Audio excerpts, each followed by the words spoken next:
Chers téléspectateurs de Jama TV, bonsoir et bienvenue dans notre émission Ɓeydodiral Guinée. Haray hande kadi Allah lanɗo newnani en tumbodirgol ka émission men ɗo e o plateau Jama TV. Haray ɗen mari ɗo deux invités. En acca ɓe présente ɓe andina en kamɓe woni on ɓe. Assalamu aleykum. Aleykum salam. Haray ɗo wawi présentade andi noon téléspectateur ɓe ɓen kono woni on ɓe. Bay on jarama nala toon no famille on no wondaɓe. Min ko Souleymane Minete. Souleymane Ba. Ok. Assalamu aleykum jama wonɓe darde Jama TV. Haray tigui tigui on miɗo ɓuuri tañinade auditeur mais téléspectateur ɓe ɓurɓe yiiɗuɓe dargol émission ɓe nami koɗo ka émission ɗo ko Pape Djiana Bari, artiste comédien, membre aussi de Jama TV. Ok. Voilà, haray hande thème men on c'est sur l'immigration clandestine. Ok. Voilà, haray ɗon andi balɗe no feƴƴunoɗo seeɗa e yino jeune ɓe guinéen ɓe sénégalais ɓe hari no fokkiti e yawgol ɓe rewri ka ndiyam donc haray buye maɓɓe woni ko maayi woɓɓe barmi. Haray no gasa o yiwno vidéo wonɗo circulde e fee ɗum kañum may image ji ka Facebook. Si, Voilà. Okay. Et je rappelle que ben jeunes be ɓurɓe maɓɓe ɓen c'est ko jeunes ɓe wonɓe dans la commune de Matam et on quartier mo ɓe innata Bonfissasi à Conakry. Voilà. Oui. Haray hande e woode ko yewtuɗen e fii ɗum ɗon. Joni noon haray en attore taw wolugo fii cause e immigration on ko honɗum pusata sukaɓe ɓen ha yoɓe inni yoɓe ƴettugol laawol. Ok. Haray ko adi kon en inna jama yoɓe ɓurtu ɓattade téléji maɓɓe ɗin ɓe joƴina jeune ɓe ɓen ɓay ko inna ko ɓeydodiral guinéen sinnama ɓeydodiral guinéen ɗum ɗon na enen tun miɗo ɓuuri tañinade haray ɗo yen fuɗɗo débat on ɗa wawi en lansande numéro on hara par ce que no woodi wonɓe ko kadi marɓe yiɗi har ɓe faala participude mais ko honto ɓe participata ko sen jonni ɓe numéro ji ɗin par ce que ko interaction ko ɓeydodiral wiya haray ɗa wawi jonde ɓe numéro ji ok numéro haray faalaɓe intervenude émission on haray ko 78 116 82 38 numéro on fi interveneɓe ɓen haray ko 78 116 82 38 voilà haray ɗo mi feƴƴim parole on taw confrère am concernant o immigration ɗon en ƴettay cause on seeɗa par ce que ɗe gandi o immigration wona hanki fuɗɗi wona hecciyanki ɗum ɗon waɗayno depuis ne heeɓi mais ka ɓuuri développade ko itti 2006 addi ɗo par ce que hari sa daari la plupart de nos compatriotes ko vers Angola ɓe ɓurayno yarugol yaari ɗon noon han ɓay innama Angola metti ɓe jokki lawol Europe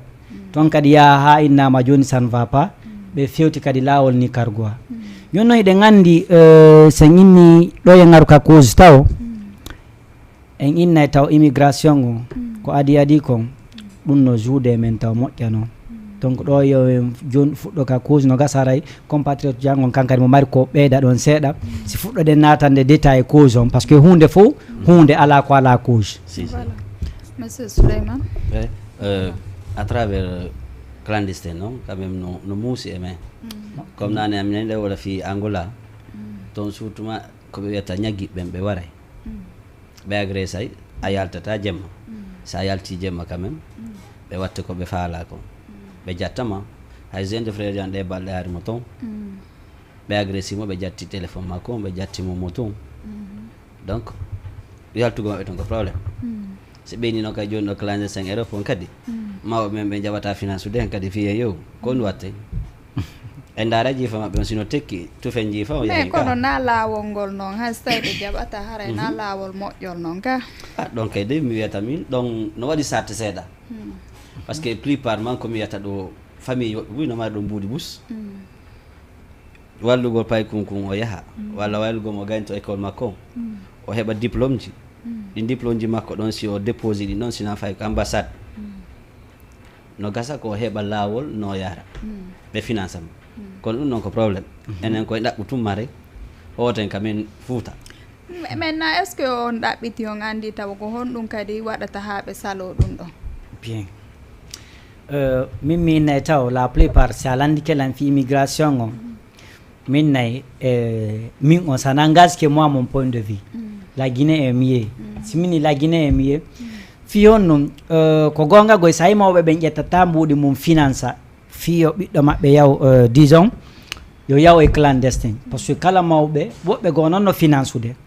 a faami parce que woɓɓe goo en yihi hikka ka yeeyi ɗo terenji mum des millions woɓɓe goo yeeyi ɗo valeur de 100 millions 50 millions préféré kadi ƴettugol ɓiɗɗo mum ukka lawol ni kargo a ɓay tun innama ɓiɗɗo kaarijo yeehi o naatoyi kamɓe ɓe tefatano on tigui naatiroy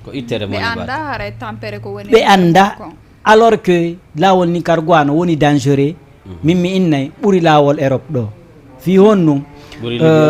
ɗo ko direct presque to noon a yahay indirectement ɗo bette no inne hawrodira e africain ɓe malgré ɗe gandi kadi sa ƴetti ɗo lawol ɗo Niger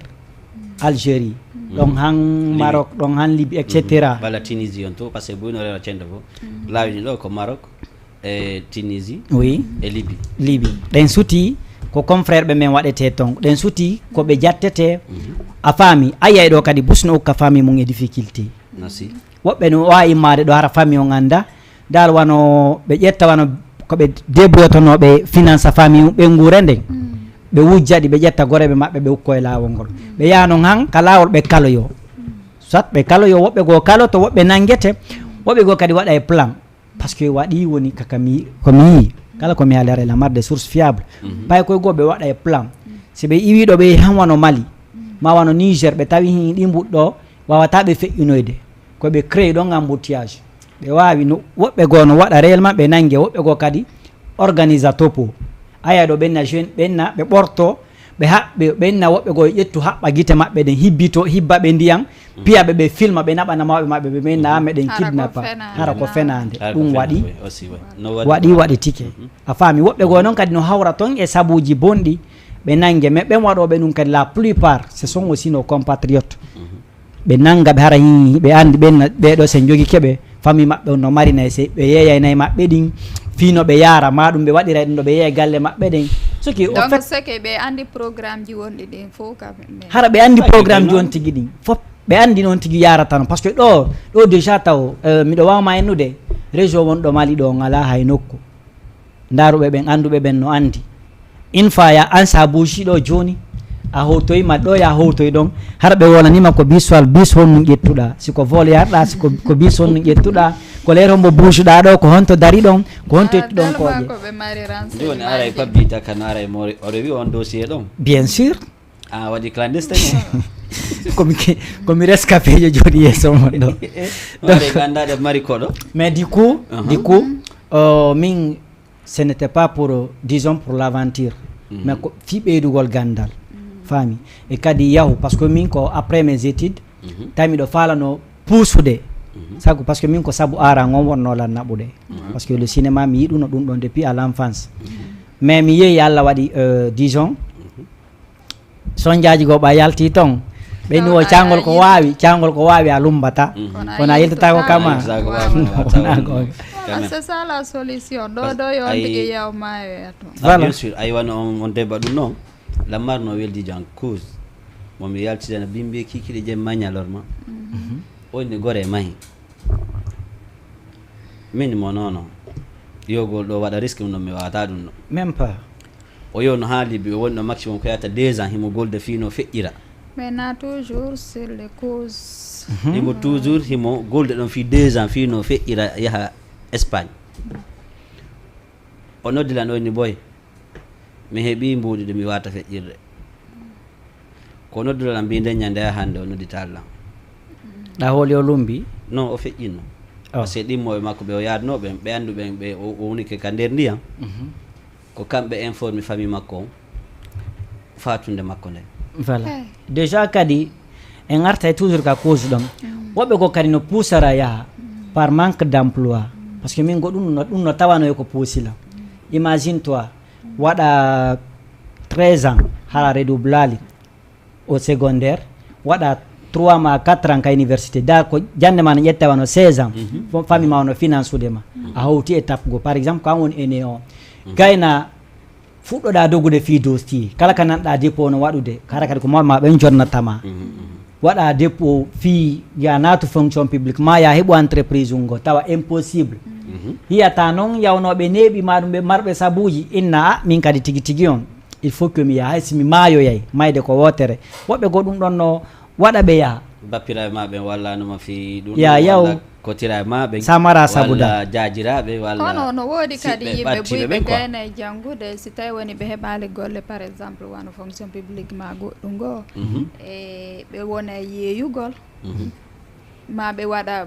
ma en tout cas ɗo ɓe waɗa métier ɓe jokka business go entreprise go si ok ɗon kadi kadi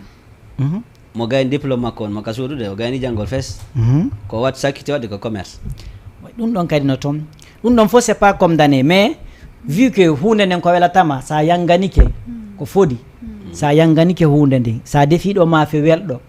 surtout siko tiwma siko jarji gon ton an noon ɗayɗi ñamugol non komi yette barijo ko saguma a ñamay on ɗon kala ko waɗata ñamay on donc siko saguma sa janggi han a gayni ko welatama koya heɓu emploi nafa famille on kamɓe kadi ɓe welto ɓe nayi banni men jannuno oɗo woɓe go noon kadi no yaha clandestin hara na saabu ɗum ɗon fof hara ɓe mari moyen ma hara stabilité no ce que financièrement hara ɓe position maɓɓe no moƴƴi mais saabu politique naɓa ɓe par ce que ɗe gandi non ay enseignement jeunesse on fewn ɗo ay ko jeunesse wonɓe to ɓe yahata photo yo film o lança ɗum noon ka Facebook walla ka TikTok walla ka Instagram ɓe wonɓe ɗo yiya ɗum ɗon ko ɗum woni puusude ɓe à 100% fihugol ittugol mon e harale ɓe anda ko hara woɓɓe no woodi kaka yaasi ɓe min miɗo condamni ɗum ɗon te plupart ma hara kaka yaasi woɓɓe hina waɗugol promo goɗɗo goo wonɗen ɗo mais sen ƴetti mo waɗi ko moƴƴi conseil ko moƴƴi en wolay on tigui ɗon en ƴettay ɗo miɗo daari fotte vidéo billo lasko ko inni o inni yimɓe ɓen noyi busno innamo e ɓilan faala wawde no wawɗa ni woni est ce que hiɗon andi nomi wayi est ce que hiɗon andi nomi ardi Europe ɗo est ce que hiɗon andi komi jokki ɗo par ce que ha hande komi naɓan tawan vidéo ma komi waɗata vidéo ji gono toon mi naɓa ɗum kaka mi laaɓi tumma ɗum kami waɗata tum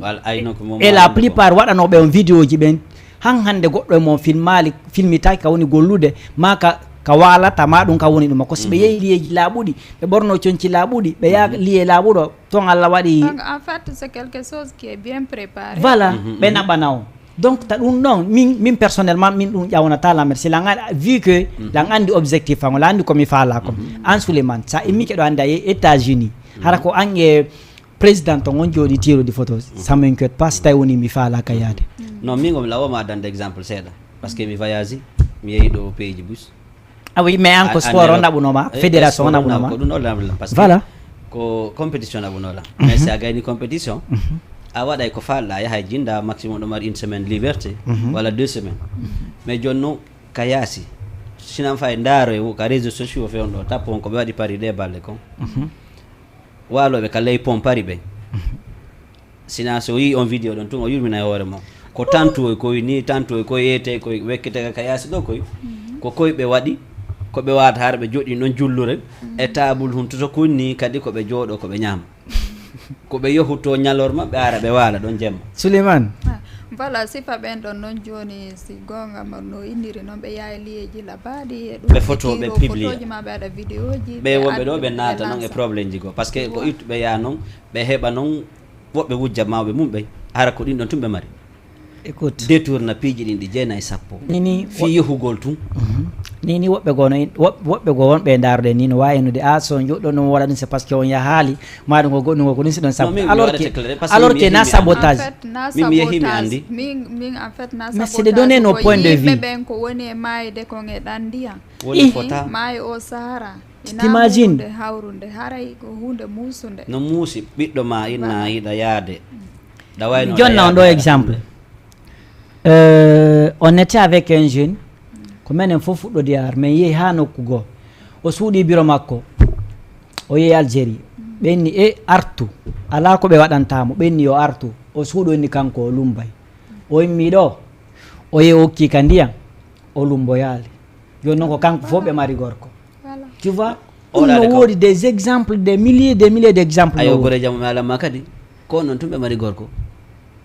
mo mari miññirawo debbo o joom mbama kono ko ɗe balɗe bay makko leyma ɗo ɓe waɗa taxi man yagal ɓe heeɓi 70 ans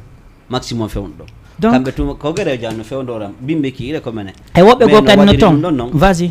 haray kay no hulbidi no muusi e ka cause toujours accan taw ɗo e feƴƴude mi accita numéro service commercial Jama TV on haray numéro service commercial Jama TV on haray ko 78 588 72 72 service commercial Jama TV on ko 78 588 72 72 ok mi ɓeyditan en ɗon seeɗa fi yettesoɓe ɓe annda ɓen kon service commercial joni ko so tawi ɗon mari makiti yeyeteɗo ɗon mari ko télé waɗantan promo ma ɗum hiɗon waɗi ɗon mari événement hiɗon faala yo Jama TV filman on yalta ka télé on ya recouvre événement mon on ko numéro ɗo noddo ton ko ɗum woni service clientèle so tawi noon on faala participe service commercial j'allais dire repreniɓe numéro on numéro on ko 78 588 72 72 fala no ɓe yetta diallo ɓe misikaɓe wawi wolde moƴƴa quoi kam il faut ɓeyda wamen famira seeɗa donc ande ara woɓɓe noppi ɗin no manque seeɗa voilà c'est toujours en gartay ka cause parce que hande ko honnum ɗo ɓeyni ɗo ya chaque fois ya ƴettu kalma andi ko honnu honto nawnare nden mari so andi ka nawnare nden mari a wawa ñawdugol bo pour tout bon ɗo ya ƴettu kalma ñande o ɗon kadi ɓe woli kadi fiman en innay kadi d'une part état on kadi no acciti jeunesse on fi honno jeunesse on no waɗi état no waɗi faible e jeunesse on hande sa ndaari ko combien de promotion yaltata chaque année combien d'étudiants chaque promotion yaltata université est-ce que a yiyay ɗo hande wano quand même parce que seɗen wolde fi quand même enen ɗo fof ɗen andi a yiyata ɗo hande entreprise andanɗa hoorema mo état on créé ton ɓen nahi min employé au jeunesse ɗo tel nombre won fuɗɗori noon woni région ji ɗin woni ka capital a comme tay usine ji ka woni toon ɓennata hi awa joni yomi embauche ɗum ɗo ɗum ɗe kadi be woduɗi ɗin ko siɗɗo yaga wona embauchirede an hande c'est recrutement no waɗude ɗo kono ɗa andi ko no menata l'état ne peut pas employer tout le monde ɗon kadi ko gonga si tawi woni joni goɗɗo a janggi ha université a gayni a indi ko diplôme hande kadi minata de état on embauche tama état no doama embauche gol kono ɗen andi en fof meɗen a yeeɗo goɗɗo laamoto ɗo ha o iwa hara ko nde wotere recrutement national waɗa ka ɗen an ɗum ɗon no waɗa jonon sa jooɗike a habbike ɗum ɗon ko ɗum ɗon noon waɗi simi inni cause gono ton ko yaltinta jama on par ce que an hande so tawi woni après tes études a jooɗoto a dogay ɗo fi emploi haron ko a heɓata goɗɗo gon wawi nde iwu ton ara ɗo dara iwu ton usine ngono ɗo immoɗa ton ara ɗo kadi ɗon kadi fi papier fuɗɗoma soñjude par ce que ça m'est arrivé moi papier on noon mi jaɓanama seeɗa ɗon e mari probléme mum no sérieusement mawɓe men ɓe walla tan ka kaydiji men ɗum ɗon e mari probléme non a fama licence momi woni haalirde on non par ce que taw ka kaydi ndin taw woni premier chose non regarde ko ɗum ɗo woni passeport ma ɗum ɗo woni visa ma écoute sa heeɓi no waɗi légal aɗa heeɓi fou écoute ko hedditi kon fof ko écoute min mi wiijine mi ari ɗo mi ardi e diplôme e attestation jang e attestation de stage jang mi ari mi présentike e o entreprise ɗo entreprise on ko kaka leydi ɗo woni par exemple ɓennalam bari ɓenna ɗo daw déjà la première des conditions ko maruɗo carte d'identité leydi ndi national ɗo o e joni noon dalle condition normal ɗen andi goɗɗo jonnetake carte d'identité leydi so tawina a jibinande ɗon dans les conditions normales wonɗen e wiwde a faami joni noon est ce que min ɗum ɗon ça ne sera pas une souffrance pour moi fi ɗum ɗo a ɗaɓɓuno carte consulaire ko arɗa non parle pas de carte consulaire si ari emploi non parce que ça ari ɗo sa yeehi pays étranger ko carte d'identité national ma ko carte consulaire ma mais est ce que à travers on carte consulaire yimɓe no wawi gollude bien sûr yimɓe no heeɓide golle ɗum ɗo moƴƴa non bon salandama carte d'identité national ko ɗum ɗon langandi ɗum ɗon langandi anno ko ɗon ma passeport ma non est ce que ɗani simi ala carte consulaire non yani langa ala carte consulaire ko ya sendidir quoi ko holorɗa ko passeport ma e carte d'identité ma o te passeport ma carte d'identité ma ɗum ɗon kaka monto ka monto wata wonde sa feƴƴi frontiére on haray gasi sa naati ka pays on pays mo arɗa ɗo ko il faut consulaire ko consulaire ma woni représentant carte d'identité ma ɗo sa addi ɗum noon waɗi légal quand même a déposé kañum papier ji maɗi ok tu es autorisé quand même ɓe absetante te ok ɗum non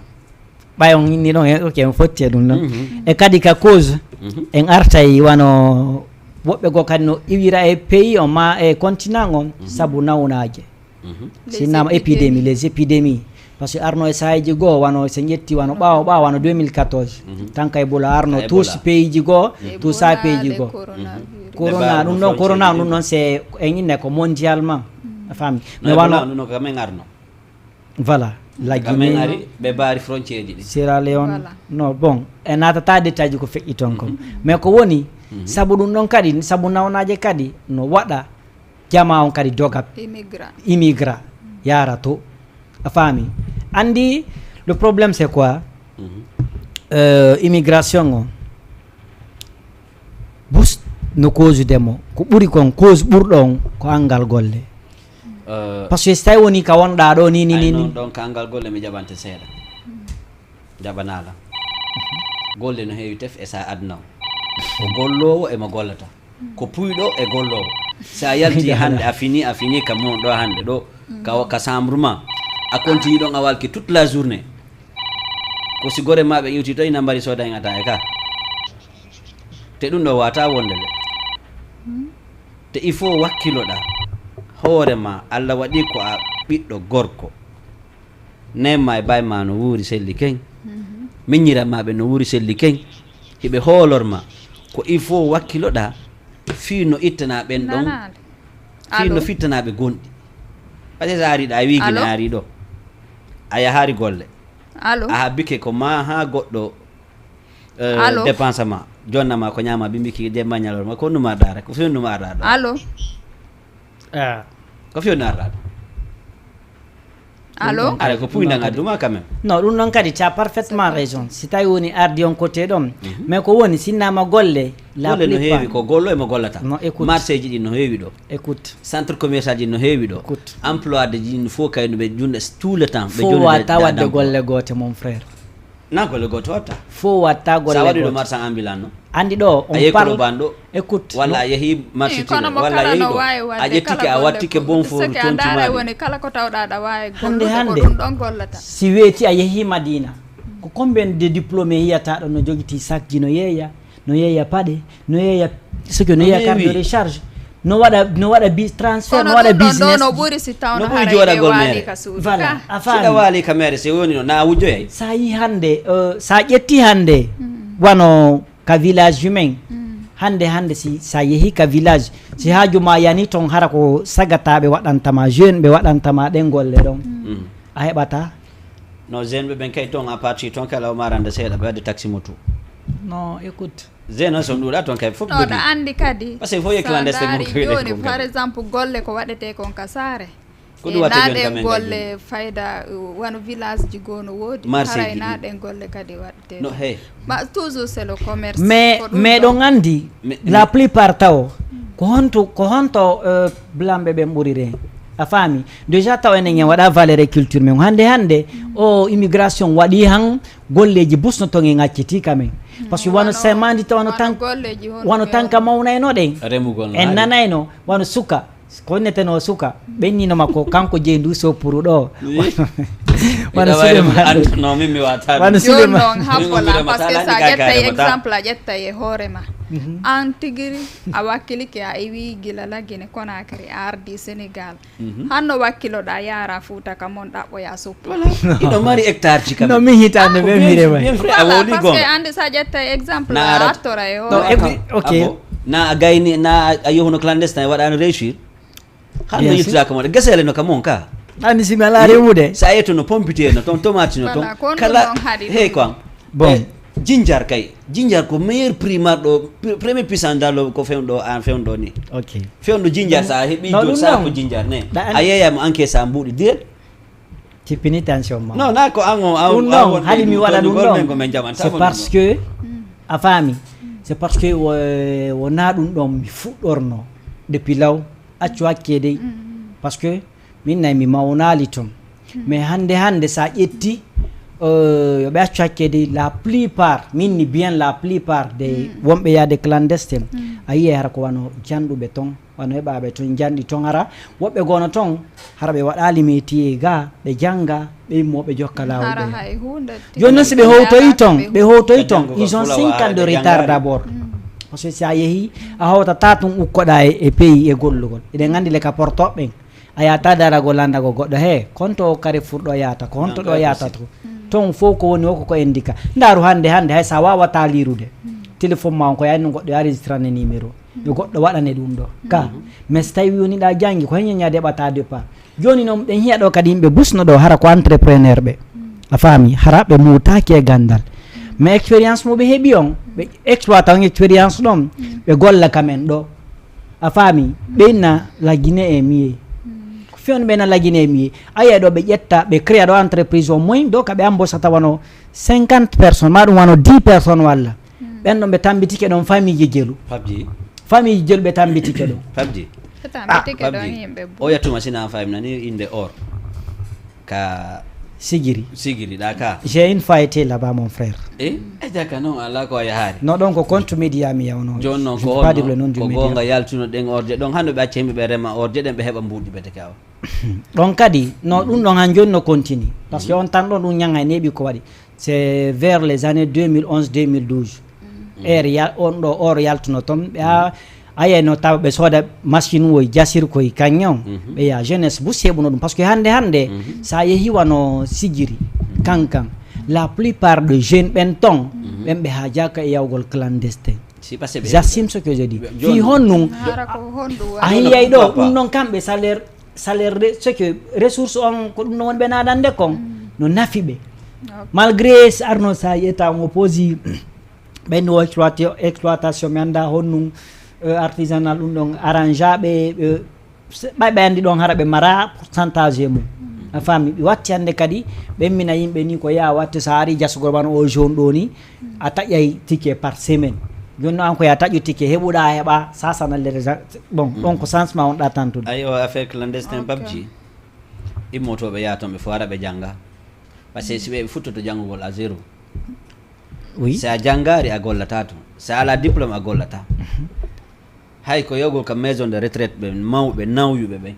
gollanoɓe toon ɓe koye fof har ɗa wawi windude ɗa wawi signude ɗa wawi janggude par ce que koyɗa kon min majji Dubai yaltugol ko arabe windi to yo madidi sa janga kono yarata ronkugol yaltugol yaka hotel amen min majjurno ɗon seeɗa c'est parce que on janga arabe mais ko min janga arabe voilà koko français o min wawi winde joni noon tawi ko français o noon kay na windaka toon mbuy ko anglais e arabe tawi on ala no guide kadi min ala no guide amen on ara ko ɗuma wowlo français non arabe ɗuuɗa anglais ɗuuɗa andi si majjotirama no ɗuuɗi équipe mi yahoɓe 15 personnes fof no ɗuuɗi ɗon andi dey ɗon no metta fi normalement sa yehi hara mais retardi ka porte parce que guide on ɓuuri komi tippino ka aéroport e 22 heures mi yaltude ɗo wo e 23 heures moins ok ɗum noon fof ko c'est parce que onon kadi on janga arabe par ce que siɗo jangguno arabe wawda eno innunoɗa ko ɗo ko lesni ɗo ko les ɗo ko siɗi ɗum noon fof ko conséquence angal janggugol ngol mano sa yen noon goye Dubai ɗon goye ko wanɗa kuma o a majjay ɗo on aéroport noon ko pays yeleno min ko visite mi yata toon no Allah naɓe sa yeehi ɗon tuma tippike ɗo mama a hakkille ma ɗen fof deboda e ɗumano to voilà ɗon kadi mi ɓuuri sañƴinade en e nder débat men en woli fi cause mais ko honnum kadi noon ɗum ɗon sa yi depuis ɗum ɗon fuɗɗi ko honnum e hon o clandestin ko honnum hon woni e ramen ande ko conséquence ji ɗum ko honnum jeunesse maɓɓe wonɓe yaade ɓen ɓe ala artude waɗa investi fi heddi tiɓɓe heɓa no goɗɗo enfin ɗum ɗon taw par ce que a nani goɗɗo arti investi ko so hewtoyi perte en visi men ko yimɓe jelo woni mayude ɗongal ɗum no sifota ko de millions personnes no mayde millions de personnes no mayde ɗum ɗon no yiyede partout ayde balla ndara image ni ka vidéo ni ka 2 heures bano adama himo yoori ken imo waali ɗo yoori ken voilà on noon ko depuis woni tuma waali ɗo imagine gaccimo ɗo yaa non ɗum noon noon c'est obligatoire komo Allah heejiɗe mum won daari comme ko wiɗa kon nde ñande ɓe sukaɓe men piyaɓe ka batoɗa ɓe fottidi e ɓe yimɓe leydi men ɗo kay ko honno ɓe waɗi ɓe gaañi ɓeya ɓe wari ɓeya tu vois ça ko honno ɗum no fof ko honno angal communication tun entre men quoi mais simɓe no waɗno communication entre men ɓe wallidiri mawɓe men ɓe yaltini budget ji mum ɗi mbuuɗi mum ɗi ɗowti pay ko maɓɓe kon ko ambassade ɓe heɓay kaydi wonde légal ɓe yaha côté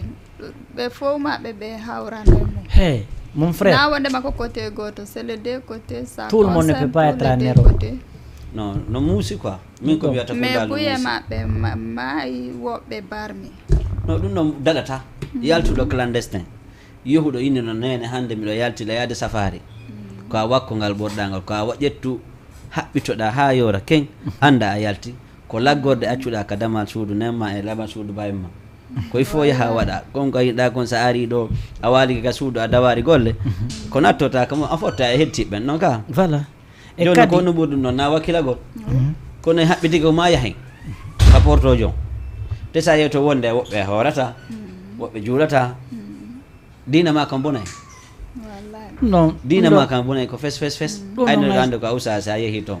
mama a waɗa kilo neɓa tara waɗi kilo non ɗum ɗon na ɗum ɗon ko côté religieux non sen ƴetti kadi wano toujours conséquence on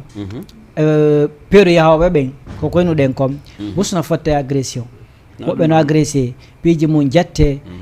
ɓe ware woɓɓe howtoya si ɓe nanggama ɓe tortirama han beru koye ɓe acci ga koye kadi ko ɓengure maɓɓe wuro rayno taw ko ɗum ɗon kadi famille on par ce que ɓiɗɗo ma reedu si noddima ayi on état ji gono toon forcément pitié mo maranɗa on ɓiɗɗo ma on a tawaya haysko ya ñawlo naata e ñamade ma yeeya terrain woyma ma nakkoye ma ko maruɗa naɓanamo fi yo hetto an ɗum noon fo ɗum ɗon noon mais ɗum ɗon noon no wondi e sondia no ko sondia noon par ce que buyno ɗo ɓe iway ɗo nde ɓe buusa ɓe wowlanta déjà hay mawɓe maɓɓe ɓen hiɓe yawde bien sûr hay si ɓen no mari hara wanaɓe prêt ɓe wowlata ayi ko yoɓe suuɗo ɓay hay goto mi sikkaɗo hay si tawi no woodi makko baaɓe goo encourage ayɓe ɓiɗɗo mum yo yaw e ngol laawol haray ɗuuɗa no sa ƴetti ɗo 100% on 50% on fof haray mawɓe mum ɓen no an hino ɓawa maɓe financé no andi kadi mawɓe men ɓen kadi d'une part mi ƴettana on mi jaɓana on kan ron ka ayiya mawɓe gono toon hande si ɓe yiiɗo wano goɗɗo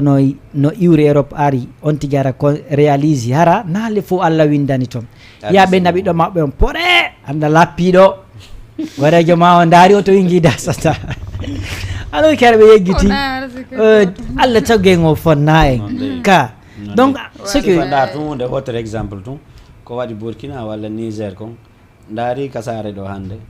torotoɓe rewɓe no mo yiɗa wono mari ɓiɓɓe ɗiɗo ɓiɓɓe tato ɓiɓɓe nayo voilà hiɓe jogui ɗo hiɓe toroɓe ko ɓe ñaama tala alors que ɓeynide ko enen bonni leydi maɓɓe ni haala bonnuɓe leydi no toon donc du coup no muusi kay du coup wallay ɓen rewɓe no heewi ɗo yiɓe tiggi wonde ɓiɓɓe te puutu ɓen ɗo noon mo walano magoy kadi ɓen no fof fayda ko violaɓe heeɓi ɓen ɓiɓɓe ɗon plupart man ko andi ɗum ɗon kadi ko guerre on Mali to ɓen komo sede malien guerre on ko guerre moƴƴa e pays on a parlé de ɗum ɗon guerre moƴƴa e pays to ko ɗum waɗi ɓe ari moƴƴa ɗum ɗon ko crise sociopolitique on clandestin on par ce que hande yehuɓe ɓe Côte d'Ivoire ni Mali ni Burkina Niger ni jeunesse on fop he o année ɗo inno annemo l'Afrique subsaharienne ɗum ɗon kan no woniri noon fop no yawde mais enen andi ɓenni wo si voilà wo si leggal no hel siɗa sore le leggal si nga waɗi kinko ko hoorema nden bakkanta juuɗe a faami en weydodira e woni a faami donc ɗo fi partie men wonɗen ɓuccude seeɗa malgré wele woɓɓe andi par ce que no concerni ɗo na fayda fi partie men on tum par ce que wano ɓe jeune ɓe ɗi vidéo ji koyɗe récemment ɗo e ɓe mayɓe ka ɗuma ɗon c'est des guinéen et des sénégalais koɓe fof wonno ka nder ɗuma ton donc wimay donc c'est les deux côtés ça concerne les deux pays no ɗum ɗon kam perte en vise mais surtout jeunesse on Afrique ɗum ɗon ko fi Afrique fop hande ça yi jusqu'à présent l'Afrique est en retard on se demande toujours quand est-ce que le continent va décoller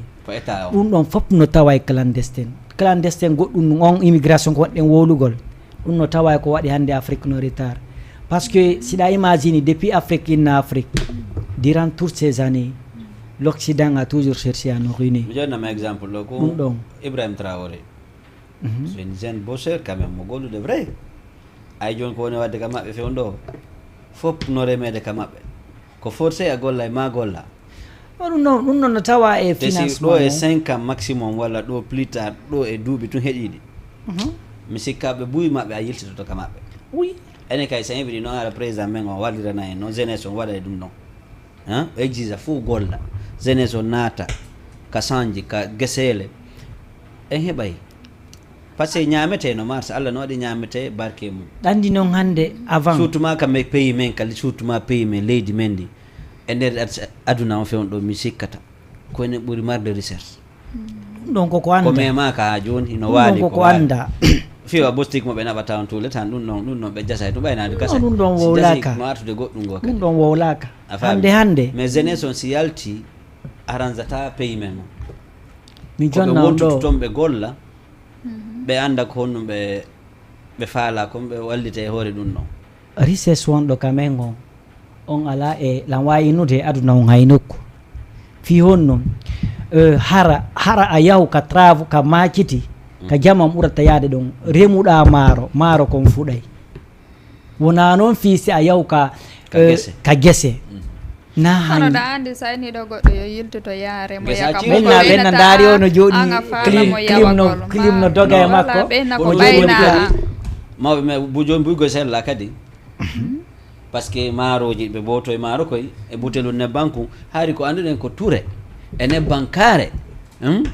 e maaro bara remaka kon ko ɗum anduno ko ɗum sa yeeyi ɗo a dari ke toute la journée hiɗa soppude keri walla himpare mama sa arti a lowtike a ñaami ko yanganiɗa ɗon kon cellal ɓurangal man jeunesse on hande sa yeeyi kamen Fouta ko hay personne a tawata hay hirsanoma guertogal a yata to a tawata ton ɗum ɗon c'est que hay ko andirta taw hay ñameteji men ñametinoɗi avant ko ɗum andirta jama on fo culture men gon ka abandonna ɗon tant que ɗen ƴettude culture ɓeyon en revanay ka maɓɓe réseaux sociaux on sanji fof hande no ɗon on ta wol ɗon hande mo beeno reewi yaw hay bobo pennuɓe joni mo be kaka téléphone si o wullimo joni e téléphone o fanki ko fitteteɗi andi koɓe fittu joni maɓɓen ko enda adana no fitteteɗi non ce que joni ɗum ɗo ko mbi heɓuno hakkille ɓe waɗi déborde en deux parties yewɓe clandestin ɓe kayno ittude monen kay no okkude courage gore mum ɓen kamɓe kay no ɓe yaara ɓe tawra ɓe ɓitto ka lawol sifa nde balle ndaari vidéo pay koye hoore pelle a yiɗi vidéo ji pay koy no ka hoore pelle hino filma to ɓeyna hino to komin fokkiti hiɓe jooɗi ɗon woɓɓe walla payko jali walla payko ngo ka hoore grillage himo jooɗi oni ɗo ɓe wara lan walla mi feƴƴoya ko ɗin ɗon ɗiɗi himo jooɗi ka hoore grillage ma anda ko Maroc walla ko Tunisie walla konto ko Maroc ɓe lumbirta ka grillage non pay koye no suusirede Maroc andi ɓe yaaɓe Maroc ay noon ga ɓanndu makko ɗum fof no waɗi cicatrice di joni si o jokki ɗum ɗon tout le temps ɗimmoɓe makko ɓe yii ɗum ɗon kadi encouragé mo surtout ma wanno min en walla an en a yeehi a wo paama min on mi suusta hay yawgo non le problème c'est quoi mi suusari mi tawi investir et réussir chez moi c'est mieux parce que ɓay mi yarti min ni malgré kami woni ɗo mi gayni janngude hannde mais ɓaali emploi min nata fo état on jonnalang emploi je me suis lancé directement dans l'enseignement o barmoyno de hayso barmi wona barme tawayɗo haɗa e mo imagine on barme ɗon ko ɗum waɗitimo hannde mo gollude koy regarde imagine mi lanci e nder enseignement on ɓay mi heɓoy conséquence mo mi yi ton o ɓay mi heeɓi hakkille mi ari mi fuɗɗi jannude quand j'ai commencé à donner cours hande kadi ko tawi ko famille jijjelu mi woni formude fayɓe mum hande woɓɓe go gayni tout récemment je parlais avec l'une de mes élèves o gayni jangude nini mo ƴetta secrétaire d'une entreprise là Conakry elle travaille bien a faami oni o grâce à vous monsieur min oui parce que ɗum ɗon min et si mes amis faisaient comme moi fami parce que Dieu ne donne pas la chance à tout le monde d'être en Occident mon frère ɓurtay avancude ɓurtay développé leydi men ndi donc clandestin on no mari conséquence ɗi lannata parce que sa daari hande conséquence ji gono ton hande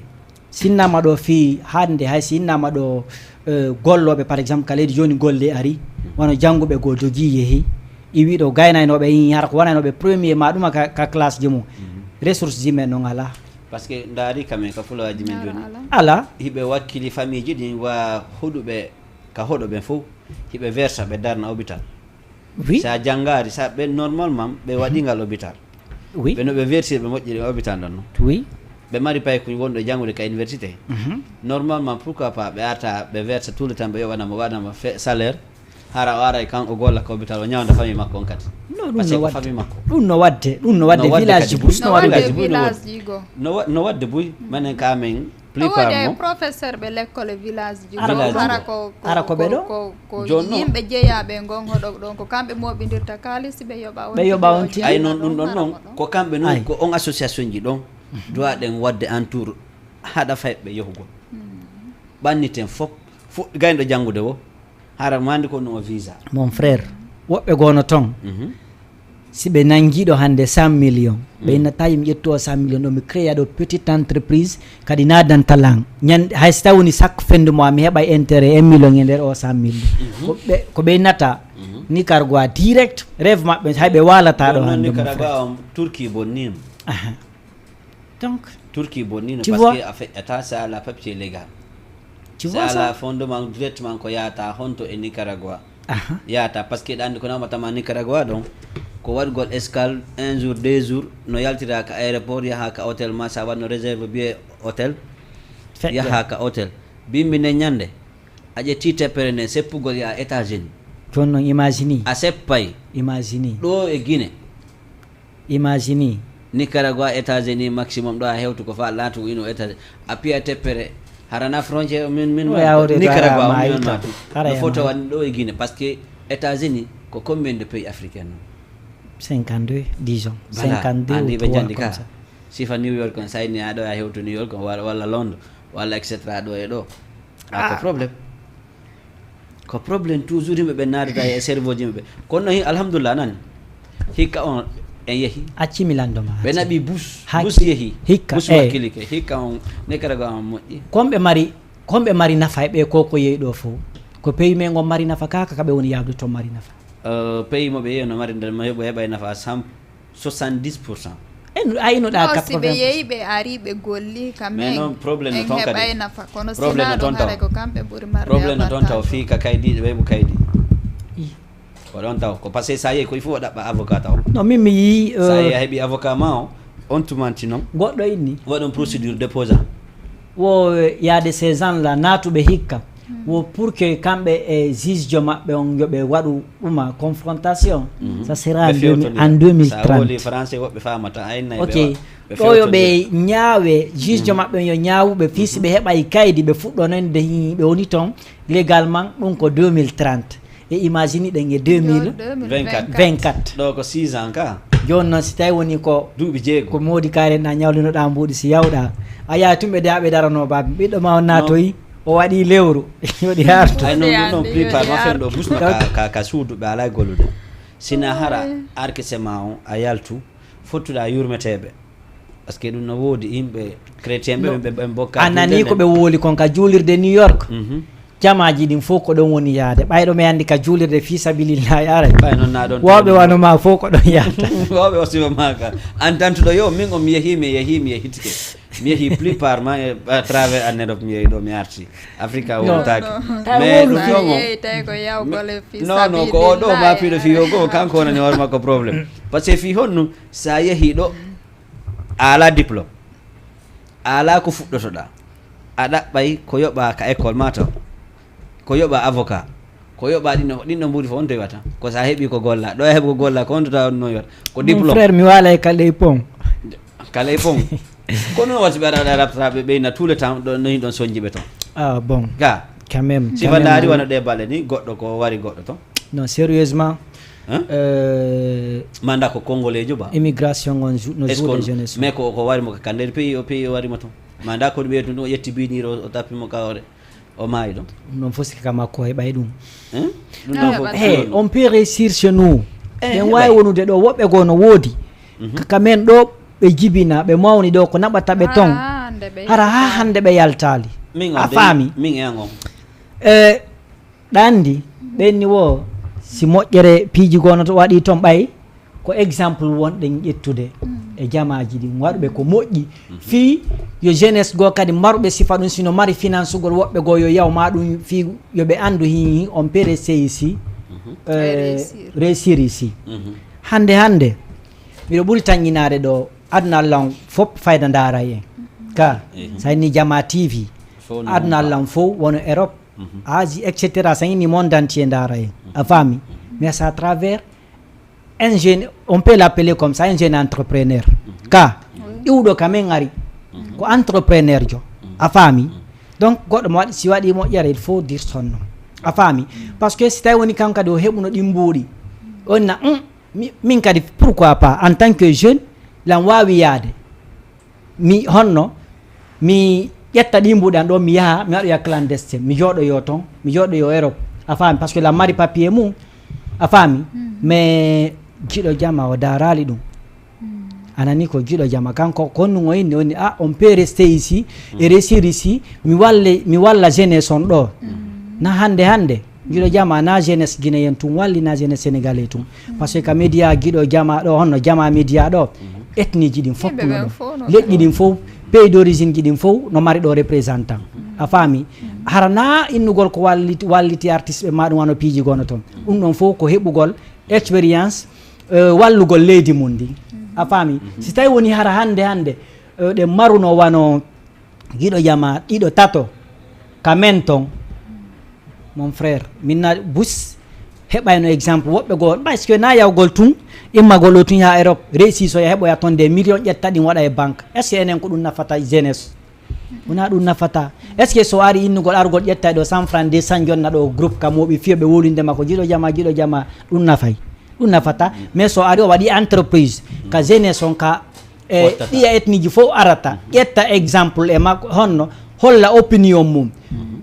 apporta voix des sans voix par ce que bus wawata wolude bus he fof wawata feƴƴinde mais wano enen ko feƴƴinten ɗo ko woɓɓe gono gasarno mari sifa o opinion men ɗo woɓɓe gono harno opposé mais enen ɗum ɗon ko golle men wonɗen waɗugol andi à travers lui hande jama buy anda réellement être entrepreneur aussi c'est bon c'est no woodi ko waɗata mbuuɗi harna ƴetnugol tun alaji kaari no mari mbuuɗi ɓen se daari otoje ɗe ɓe dasata na ɗum nafata jama on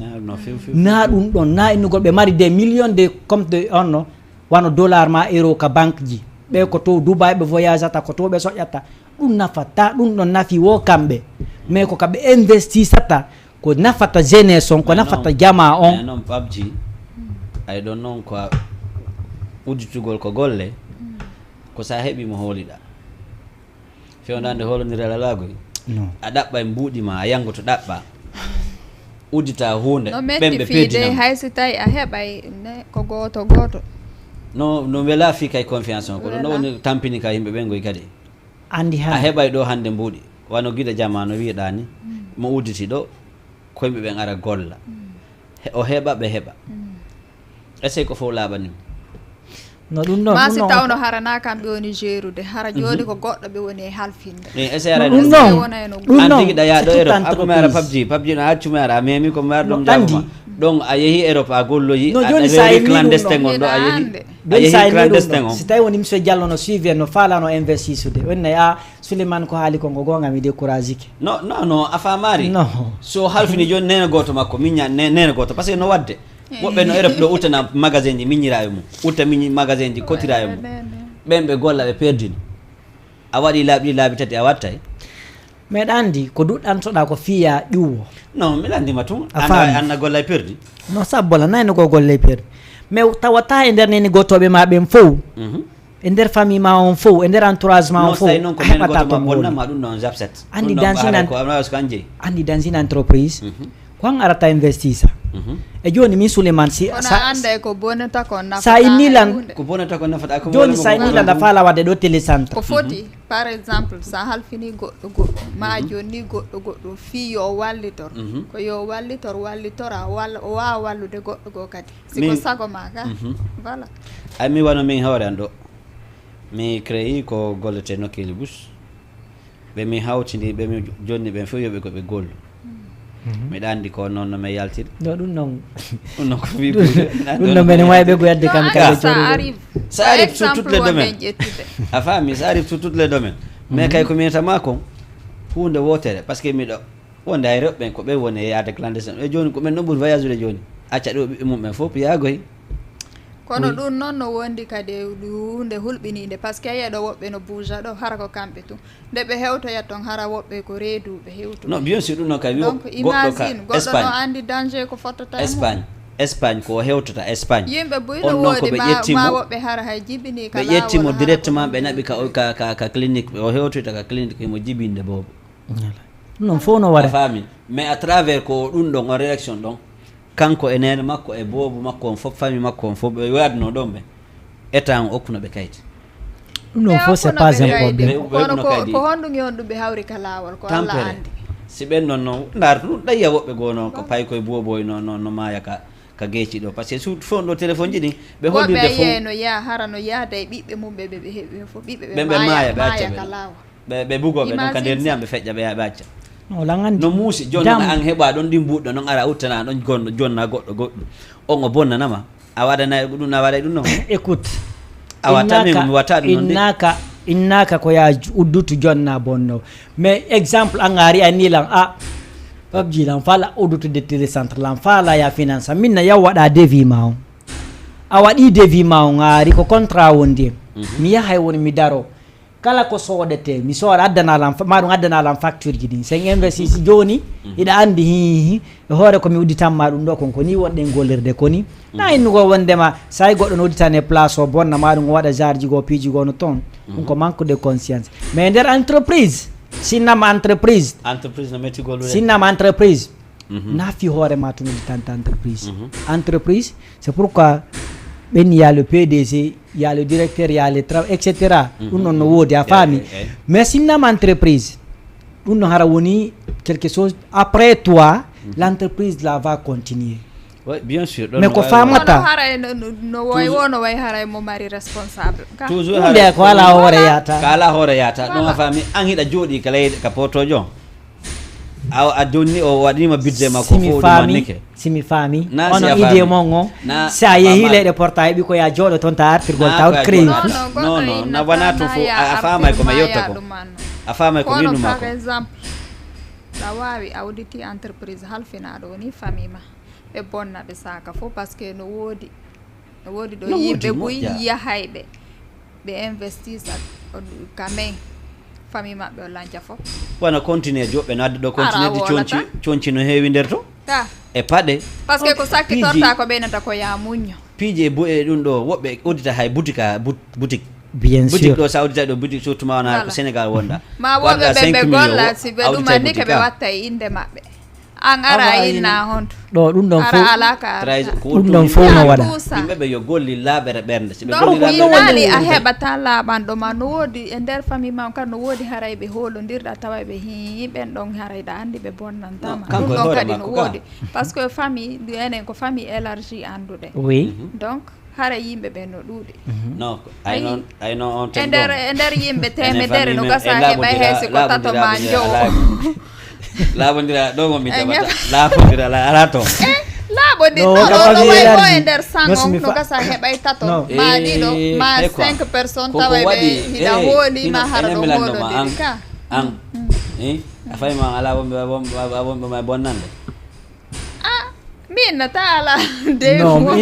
an kadi non ala oɗo na yewɗo clandestin déjà non ɗum ɗon na fammiyango naɓelan komin yani hoorema joni noon a yeehi ha toon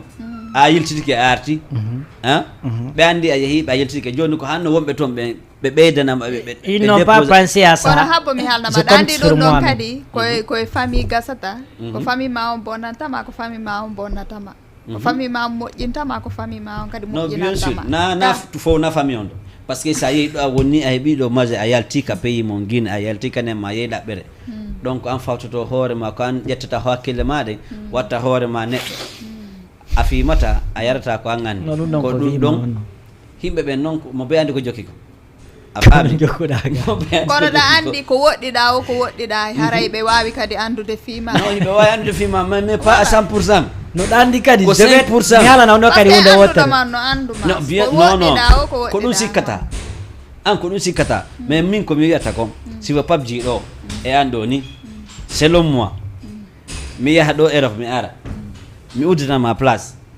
golla mi ronka yide pourcentage ango walla muttanama am mi ronka yimidema pourcentage ango tergam babba seede tay e kombo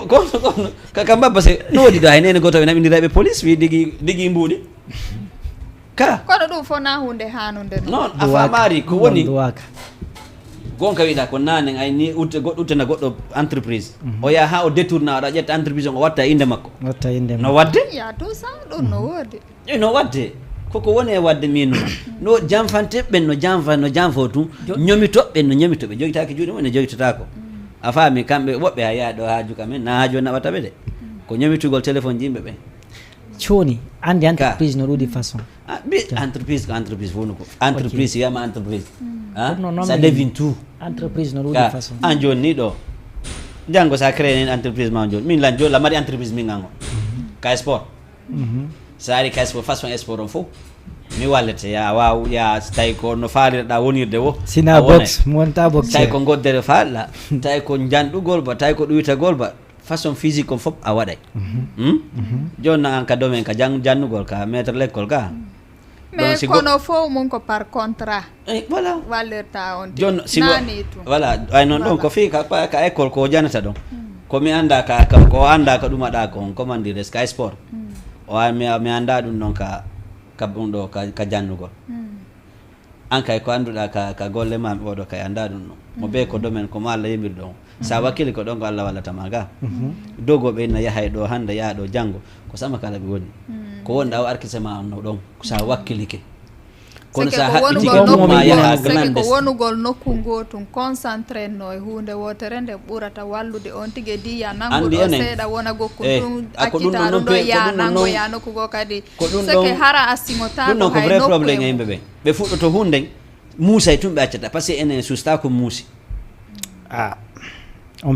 par ce que ndaɗo hombo ɓuuri wadde supportude sport ballon joni no an joni pay ko mon ko tawi noon a yahe nadama naɓama ɗo ka centre inscription on tum hara koyo naadu ka centre ko 100 000 francs walla 150 000 CFA ɗum ko valeur de combien francs guine 1 500 000 walla 2 millions ga joni noon ɗawa hara ka ɗum chaque fin de mois a yoɓanaymo ɗa wakkili ɗum ɗum non min sila te tawi ha hande o wayi wa Messi o wayi wa Ronaldo walla ndaare girasi sifa ko heeɓi ɗo ko c'est une fierté pour la Guinée mais mawɓe makko ɓen ko honto rewi ha o yeeyi ɗo écoute ene pour le Fouta hombo yiɗa pour le Fouta no hombo pour le Fouta ɓe non si tawi woni ɗa andi domaine nafa domaine on a ƴettay mais ko si tawi woni anda nafa hunde nden a faami an ɗo ni hande kala ka ballon coûte sinnama ɗo fi sport a investissa par ce que a yi nafa mum grâce au sport a voyage a honno a yeehi leyɗe a yiwi ɗo a représenti pays ma o ɗum fof ko grâce au sport a faami min kadi cinéma on no wellan c'est ma passion peut-être la yina fay mum a faami sa wolani lan kala ko mi wata wadde mum si la mari possibilité mum mi investisse ma ɗum dans le domaine médiatique a faami c'est hande sa inni wano fi wano genre télé ma wano radio ma wano ɗuma si la mari possibilité mum mi investisse parce que la andi importance mum etc min ɗo tout le temps mi waɗa lan udditi lawol lan udditi bafal ngal faalaɗo arde wo e ar mi wallaymo mi janna mi walla no warete fof ka wonni bana kay ka fi ka école ma ko yahoɓe clandestin ɓen ko ɓen ɗon watta réunir artiraɓe min kay ɓeyɗaɓe faalaɓe sport par ce que à travers le sport à travers ɗum ɗo ko ɗumanni kon mo biye ko jokki kon si a ɓanniti ɗimmoɓe ma ɓen ɗon ɓe waway no ɗandi ɗum ɗon kono kadi sa raɗike ɓe ɗum ɗon kadi mi conseille ma ɗo ɗum ɗon kadi tawde ara civisme on no e mum ma ɗum civisme ko ɗum tawoni civisme ko comportement mo citoyen jo doit adoptude envers sa société hande sa daari a tawa civisme o manque de civisme o no ɗuuɗi partout par ce que a yiyay ɗo hande yaha nokkure ɗo yiya har no laaɓi poyi goɗɗo yara hango gayna ƴetta fo sachet ndiyam ko o liɓa so liɓi ko sa yennimo grand hocce ko mboɗo nayi ko ben ma wallini ɗo non fof ko manque non c'est la vérité no wadde ko manque de civisme wattani joni an a innay ɗo joni mi yo mi ƴettu o jeunesse ɗo mi moɓiniraɓe mi formaɓe ɗo o sport ɗo mi innaɓe yaha si yeeyi ɗo ha sawi go etan wawa ɓe ƴettudarɓe immigrali ɓeɗa l'immigration clandestin o sport on wawi ɓe naɓude a faami ɓennama anga feeti ɓenna anga feeti a sikkode menen ko menen ɗaɓɓirta mbuuɗi Moussa ka début tu vois non a famali andi ko Moussa ka début si a fuɗɗike kadi dès le début ɗa wawi wadde partenariat ange état on hara ko fo gollidata non menen meɗen gollude état on voilà parce que andi ya ça aussi kono sa hucci tun a golli entreprise ma an tun feere haray a ɗaɓɓiray ɓe woni mbuuɗi andi kadi sa ɗaɓɓiray goɗɗo mbuuɗi e so golliday woni na gootum min dey ko travers ko mi jokki kon à travers sport mo mi jokki on miɗo yiɗi avantage mum non à 100%. par ce que andi ɗum ɗon kadi ya ça aussi andi koyo laaɓodir law oui voilà ɗum ɗon kay dès le début hiɗa wawi wadde partenariat ange maɓɓe ko a woni formude mais hara ɓe andi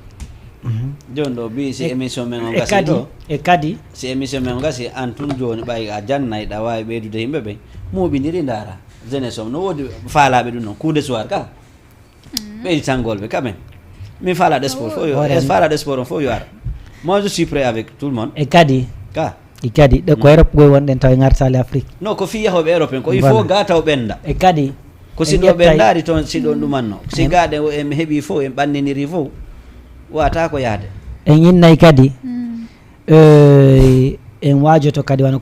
compatriote ɓe men wonɓe wano leyɗe ɗo seeɗa a faami haysi tawi toucha e woɓɓe ko yawɓe heeɓi kaydi ɗi ganduɗo ɗen yiyaɗo compatriote ɓe men mbuyi woɓɓe ara ko clandestin yaari so jiya heeɓi kaydi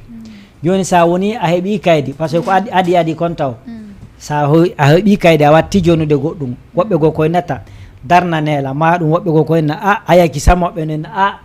jombane kaarijo waɗanemo ɗum ɗo non probléme no a faami ɓe gayna tun kadi woɓɓe ɓeygu muyna wonata ɗo a faami ɓenna min noon de mi yahay ma ɗum ɓenna jombani bandi ɓeynaki san mi yeehi a faami mi yeehi ka moodi no mi yarta wo mi yahay ɗum ɗon fof no duwa normalement dans les conditions normales si woni han a heeɓi kaydi a faami a ƴetti appartement par ce que ɗen hiya ɗo boyi a fotta ɗo compatriote ɓe mum ton e si ɓen tigina haalde pular ɓe famina ñan to tigi wasi ɓe nanata alors que hara ka ɓe yawno kamɓe ko goɗɗo go wallitinoɓe bien sûr woɓɓe koye ɗowdi woɓɓe yaata Allah tagu fo o fonna sens mo maruɗa o na on mi mari mo mi mari on na o ɗo mari chacun a sa sens dans cette vie a faami kono ɓe duwa waɗude si une fois ɓe howtoyi toon si woni han Allah hokkoriɓe kaydi si ɓe yi aade maɓɓe no soñjo yoɓe wallu on tigi ma ɗum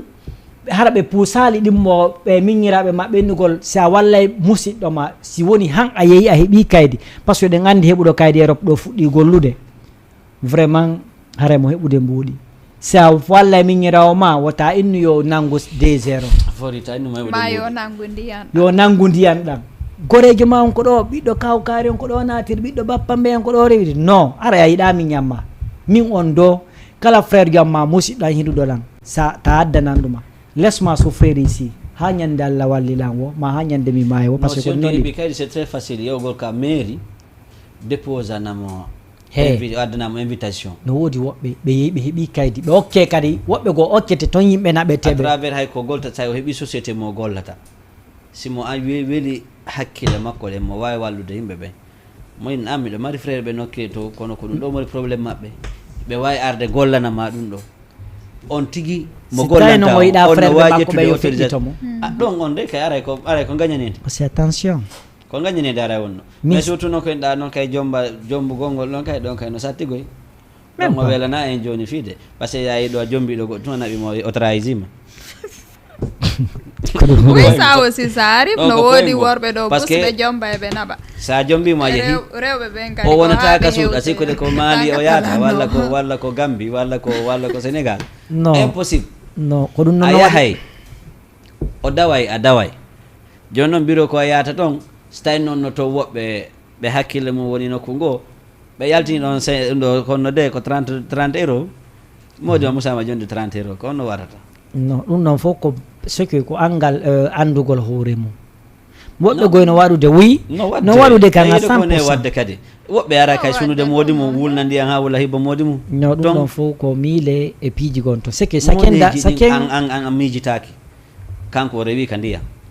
an a rewi ka fo rewata toon ka volwing ha raɓɓa sentir o hara ɗande on tawiɗa ko tori yaraynoɗa e fogna ya hayno teno ya adda si defa ya joga adda si defa ango yango fu nen makko e bay makko acca be don est ce que an analyse mo marda fu no mari on analyse o jetta ma onaba ma acca don nen makko e bay makko fu aya yitto a trahisa mo dum don holla mo na wada landoda divorce wonta ton ko kanko andi ba min la mari famille bu woni ton quand même wobbe go kadi non ton wobbe go non kadi no ton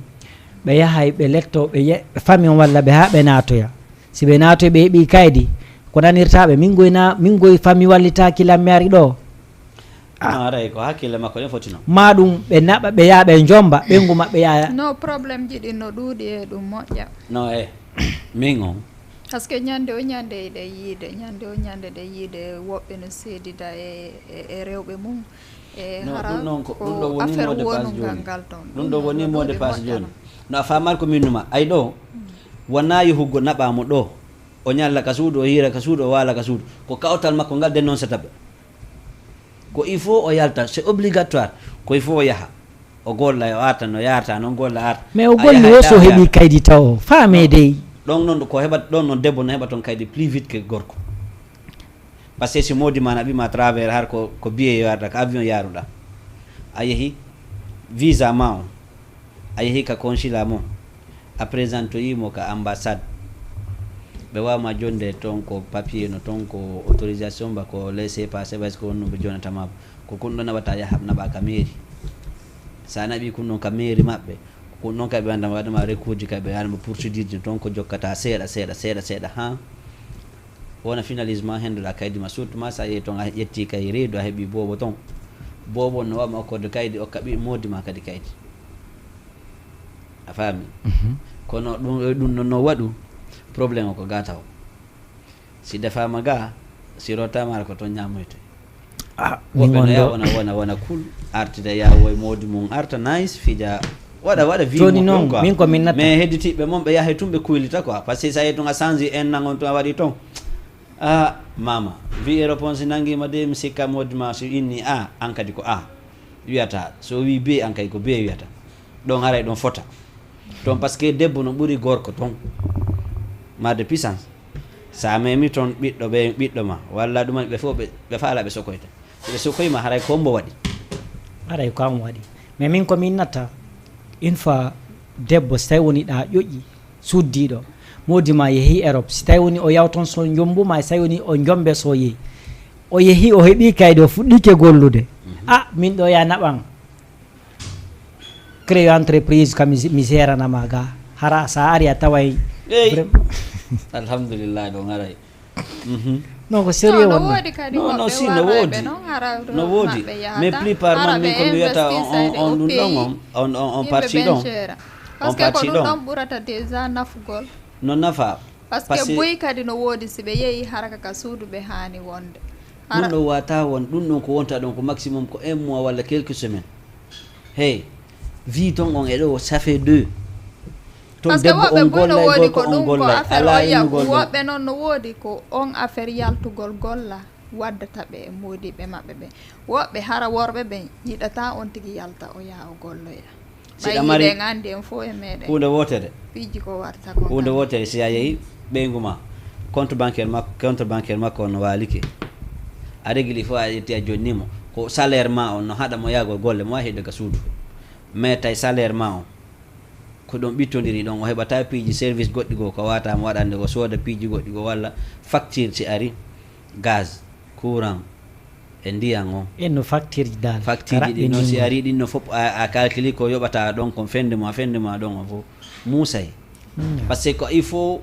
jaba o golla parce que rewbe no kany burton salaire worbe rewbe no buri salaire ça dépend e golle de on tigi woni den non debbo Allah no di barke mo e domaine din fo quand même mais enen no worbe ko il faut to bandu no wula si goddo yalta no dandi salaire no ton prime no ton non si bien sûr ande société ji dun sa signé de mabbe contrat no wodi ko arata no wodi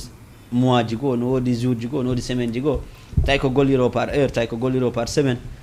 fop salaire ma on aray tay ko andi tay ko o do entreprise ande ko do hande do jango da fala golla société ji tati ça dépend e vie ma on mais hunde fo hunde sa naɓay ɗo goɗɗo prépare moƴƴa si yaha si naɓama illa sina ɗum ko sattede wonta ɗo on haɓay ay ɗo komi innata en min komi yiye nder ɗum ɗo aroyey sayji o affaire clandestin accoyayde ɗum noon fiyon noon kono yawata par ce que hande sa ndaari jeunesse on ala wadde prise de conscience ndaaru hande ala wadde ko ten ko pays sa ndaari invention ji no wadde technologie on no avance ude par ce que a yiyay ɗo wano liyeji hara ko wano 100 africain gollayno par exemple par jour ɓe wawi remplacer de ɗum par des robots des machines hara ko wano 5 robots gollata ɗum ma wano 10 en ce moment là ko Chine mari ɗum ɗon fof ko gandal ngal a faami donc si tawi noon woni ɗum ɗon fof arti ni anda sikkude aroya ɗo say hara afrique par ce que ko ɗum woni yimɓe ɓen famali golleji no waɗa afrique on no afrique ɗo ɗin ala europe par ce que sa yiɗo wano beaucoup de nos compatriotes iɓɓe ɗo yaari clandestin soñji ɗo ha natoyi ɓen wonaka capital de wonata ɓurɓe ɓen koko ɓe acciti koɓe duwano waɗude Fouta ɓe yahata ɓe waɗoya toon ɓe yahatawa noon joni ko ɗum ɗon ɓe waɗoyta remugol tettugol pom oui awa ñebbe ko ɗum ko culture hara ka ko par gese semaine toon ɗo gayno no mari salaire goy kadi ɓe yoɓay ɓe wattanama ɗon kadi paquet cigarette pour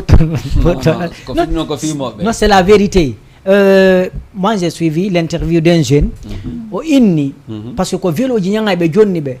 yahay ɗo ade kilométre ɗo e Tamba walla ɗo ɓe golloya a faami par ɓe arta ñande wo ko ɓe yaw bimbi ɓe golla 18 heures ɓe arta on ni sont payés par semaine mais nder ko ɓe paya kon chaque ɗuma ɓe takkanay ɓe ɗon ɗum ɗo paquet cigarette ketti fimo ba ɓe waɗɗay ɗum ɗon a faami ɗum ɗon fof joni noon imagine min a chaque fois ɓe jonnude la déjà ɗum noon ɗum taw wame poussé à faire komi wowano waɗude non c'est pas obligatoire ya fimo fiɓe jonnudema cigarette pabji ko a wowa wadde ko nga waɗata a wowa wadde ko nga waɗata kono ɓeni o parfois c'est le milieu qui fait lo adema ɗo bouteille champagne joni walla 20 walla etc e joni si ɓe yennilan par exemple ɓennalan kono min addanta ɗum ɗo e kala golloɓe ɗo kala mo fimata ɓe andi ko par ce que heure julgo tawi ko a julɗo avant ɗum fuɗɗade gollidude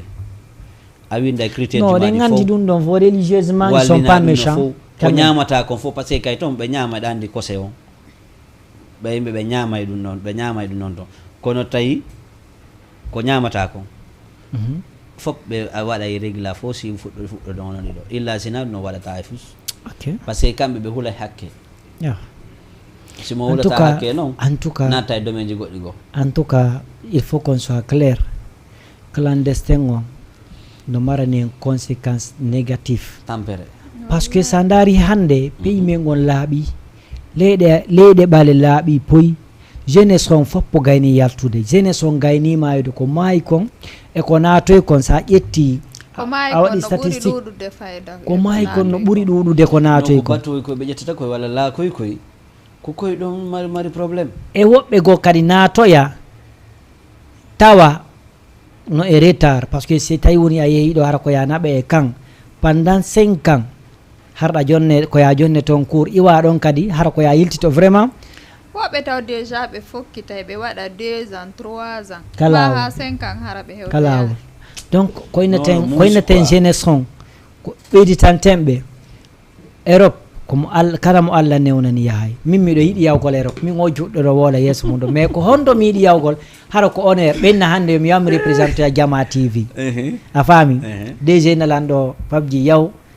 représentana yaw a faami mi yaha ɗo hara ko télé on naɓila mi yaha mi waɗoya mission ngango hara komi tippo mi conduise hôtel mi waɗa visite janɗinge photo mi adda image ɗi mi yeehi Europe mi arti ɗum no welalan a faami mais yomi immoɗo mi yaha clandestin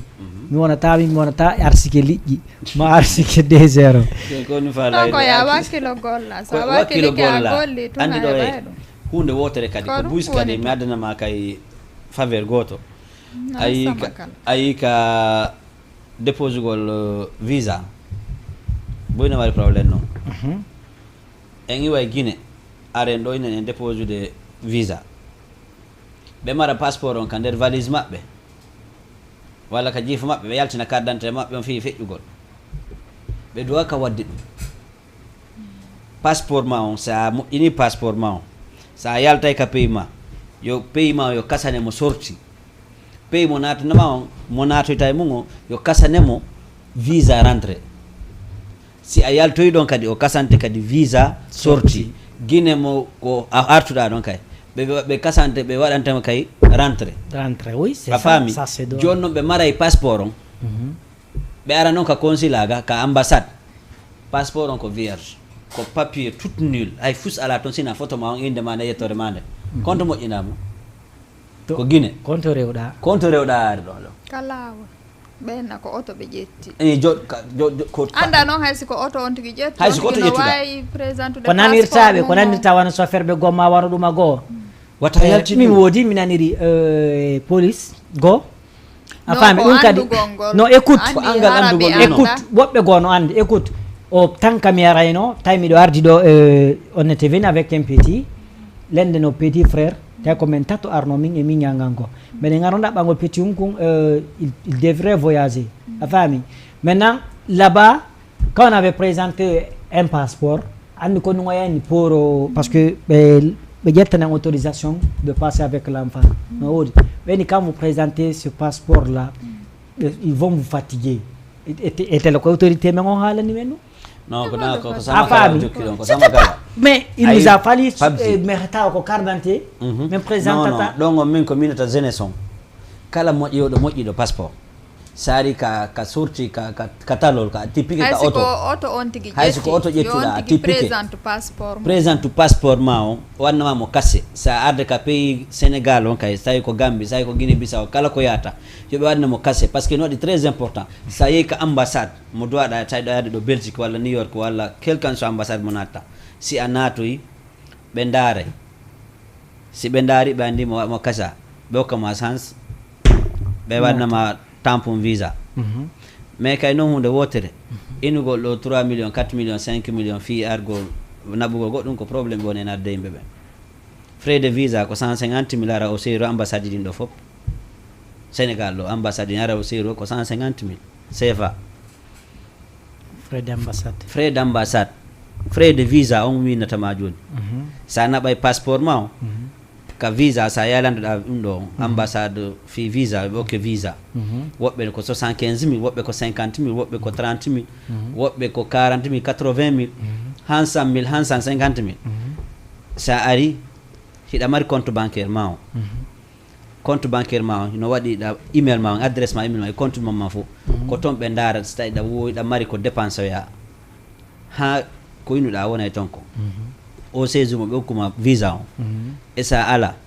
ko noon ɓe watta probléme yimɓe ɓen kono sa ini ɗo 3 millions 5 millions naɓantama goɗɗo ko sama kala ɗum ɗum ɓe jatta yimɓe ɓe woni mon frère frais de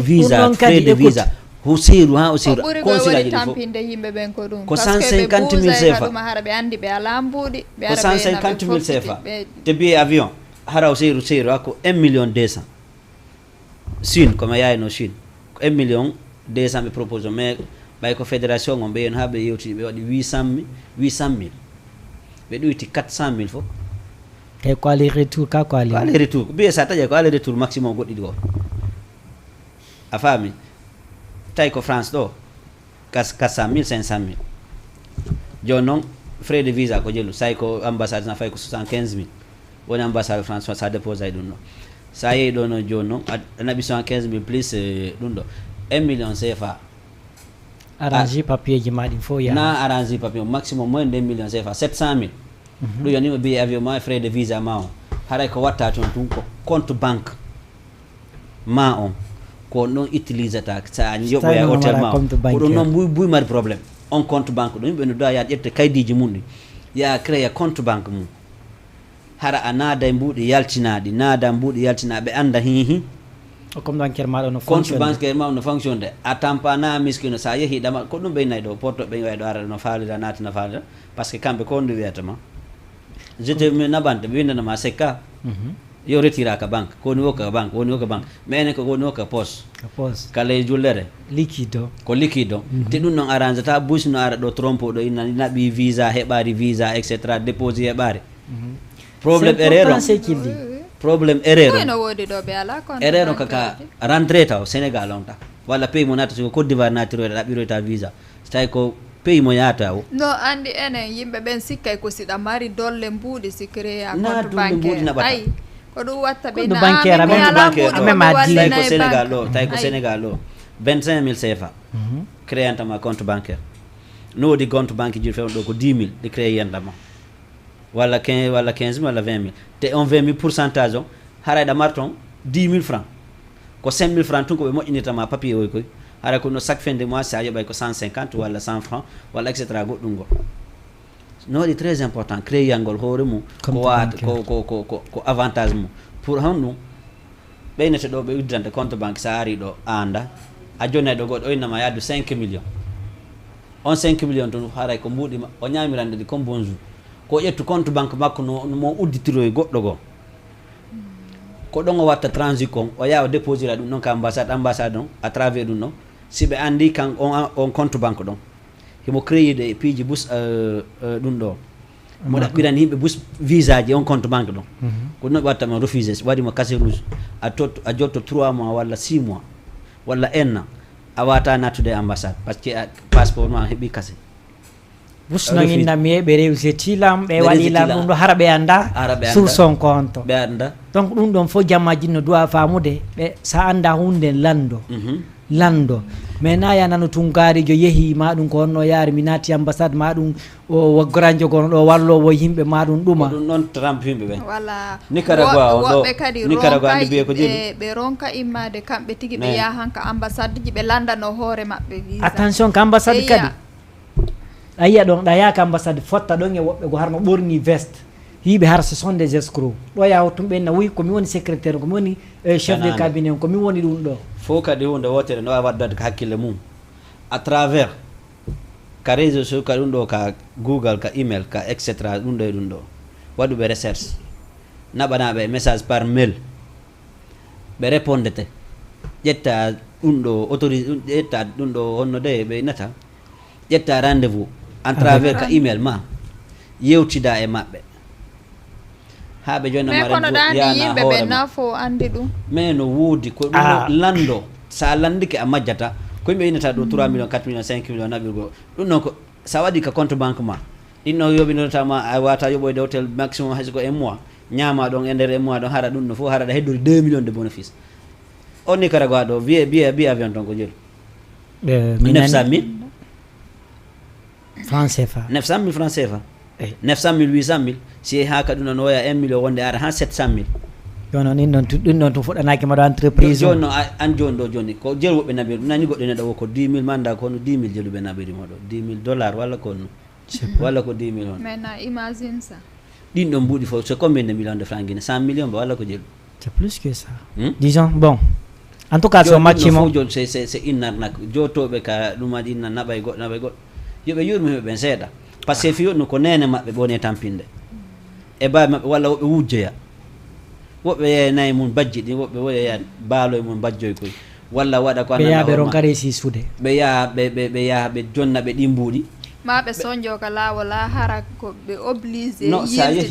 yiltitagol hara noon ko ɗum woni alaka arta sa yeehi ɗum ɗon ha waɗi ɗum ɗon a rempli formulaire ji ɗin fof par ce que no woodi formulaire goɗɗi goo ɓe waɗa ɗi photocopie no woodi des façons falsifiyaɗi no toon joni noon sa yeehi ka rentré ka ɗum ɗo ka passage sa joni a yeehi ka enregistrement aɓe enregistrima ka aéroport aɗa ƴeewi premier passage on ko watta ɗi kollima ɗo ka empreinte ma on ɗo passeport ma on andi a jonni passeport ma on indema ne yaltay kaydi maku passeport ma on indema ne yettore ma ne fof no toon ɓe a takkiɗo ɓe yaltinante ɗon si tawi ko an woni ka kaydi toon sina an woni ka kaydi toon ko ɗum yiyata woɓɓe waɗa signal woɓɓe ɓe ara ɓe ƴetta ɓe naɓama ka salle de réserve ɓe joƴƴina ɓe ɗon ha ɓe gaynata regla par ce que ɓe andi kaydiri ni na kaydiri makko kaydiri goɗɗo goo a faami toujours yimɓe yo wattan yila ko waɗata wo ko waɗata passeport ma on etto kollima ɗi wona toon papier ji ɗaɓɓataɗi empreinte signature ma c'est très important yimɓe noon waɗi négligé ɗum ɗon moƴƴa wona seeɗa mais ko buy yaha ha ka aéroport ɓe yilto saabu ɗum ɗon walla ɓe yaha ha aɗa wawi feƴƴude go ɓe waɗa mafia ɓe feƴƴinama aéroport africain ji ɗin ɗo mais ko aéroport européen ɓe ɓen par ce que sa naati ko scanner wattatama taw ƴiye ma ɗen taw ɓe atta to yiide taw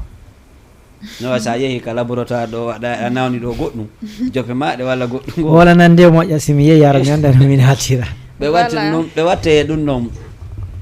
a naatayi ko sikka fuu so ala ɗum no wawi sen feƴƴo tun e damal sa kala ko ɓaawiɗa ɗum siko jangkum siko lekkum kala ko yoɓorɗa yaltay to goɗɗo ne jooɗi toon no régli ko toon ɓe watta signal joni noon a wattana yila moƴƴinanoma kaydiji ɗin fi voyage ta jonnumo o watama moƴƴinande fof ko wawma moƴƴinande hay ko jahata ɗam ɓe landuma visa o ɗon koye fof on tigi waɗa présence ɓeyya neɗɗo na passeport on tum ɓe yaltinta ɓe walla ɓeya neɗɗo ɓe landoma motif ji ɗin ko par ce que arnaque on ko ɗon ɓurta ɓe ɓuuri soññude yimɓe ɓe ɓe ñama ɓuɗɗi ɓe ñami ɗo comme million jelu million tati ɗum ko ɓuuri seeɗa noon duuɓi jel gollaɗi walla million joyi walla million jeego ko on ɗum woni fi ɗum yimɓe watta hoore mum hakkil e mum ɓe ƴetta rendez vous comme minduma ɗon ka email maɓɓe sa tappi ɗon ambassade Turquie ambassade Italie ambassade France ka réseau sociaux ɓe yaltinande ɓe koɓe dossier ji maɓɓe ni fof no toon ko ɓe landiti on ɗon ko ɓe landi ko naɓota kon ɗon fof no toon a yahay darana hoorema ɗo ya yahude naɓora ɗum ɗon arana ha goɗɗo ɗowtuma sa yeehi ko gardi ko ɗon ɗum jonnamo lammari rendez vous o naati yaha ka premier ka ɗum ɗo ko salle de ko attente on wonɗon secrétaire on ara ɓeynama ko Souleymane innani komi on adama o innama pose ma question ji o inna ko honnu falla o innama inna ko visa fi yawgol leyɗe port lewgol France etc o innima joni ko honɗum watta toon ko honɗum woni golle ma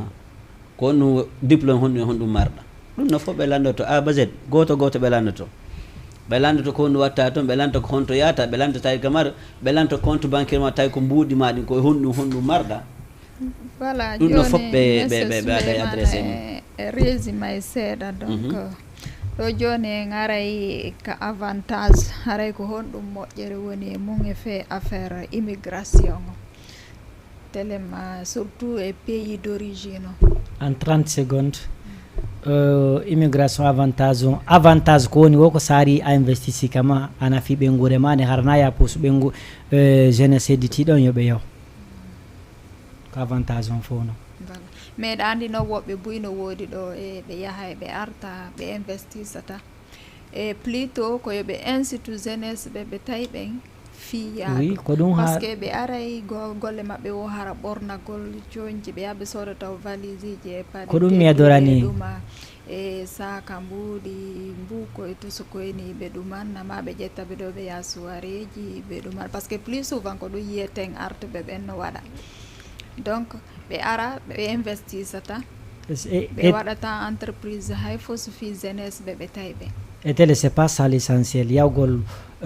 waɗugol sifa ɗum ɗon fof hana dans les conditions normales sa yeehi tawi ko immigration natiɗa so tawi ko légalement yawɗa so woni han a heeɓi feere a arti investis u tawi woni ko quartier ma hayso tawi woni ko école privé darnuɗon hayso koya yoɓi ko nafata on quartier ɗon haray si ɓe yoɓata passe ɓe yaha ɓe jangga ɗon ɗum ɗon ɗo inde ma wolete ɓe ne kaarijo kadi golli walla hôpital kame par ce que bouche on ɗon mari nawnaje voilà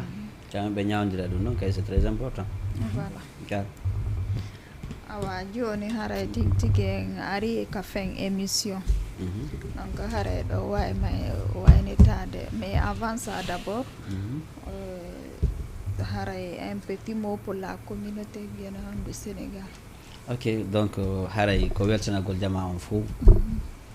e haalnaɓe ko ɗaɓɓeten ka potojo hino ka men ko honɗum no watta ɗum noon ko yen ɗaɓɓuno wallitoroɗen hoore men no gollen hara en amari pompiteri ko ɓe yata ɓe remea toon kono ɗo ko ɓe awoyta toon piiji ɗin fof si ɓe ari ɓe awi ɗo engrais ji ɗen fof no ɗon fop no woodi ko hatta wakkilanoɗen hoore men andi ko salade aɗa wonɗen ka ko fi yaadu tun fi yugol ko labba par ce que joni miile nanguino en joni kam winata kay laawol ɗimmolngol ko fi iwoɓe toon ɓe arta gaaɓen si ɓe wallarima ɓe yaaha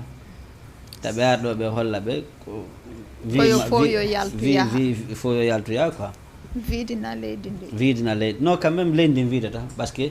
de ɓeeɗo heɓe ɓeeɗo noya ɓeeɗo no ma ɓeeɗo nara mais hande sa calculi par exemple sa daari wano laggine ma même le Sénégal ici actuellement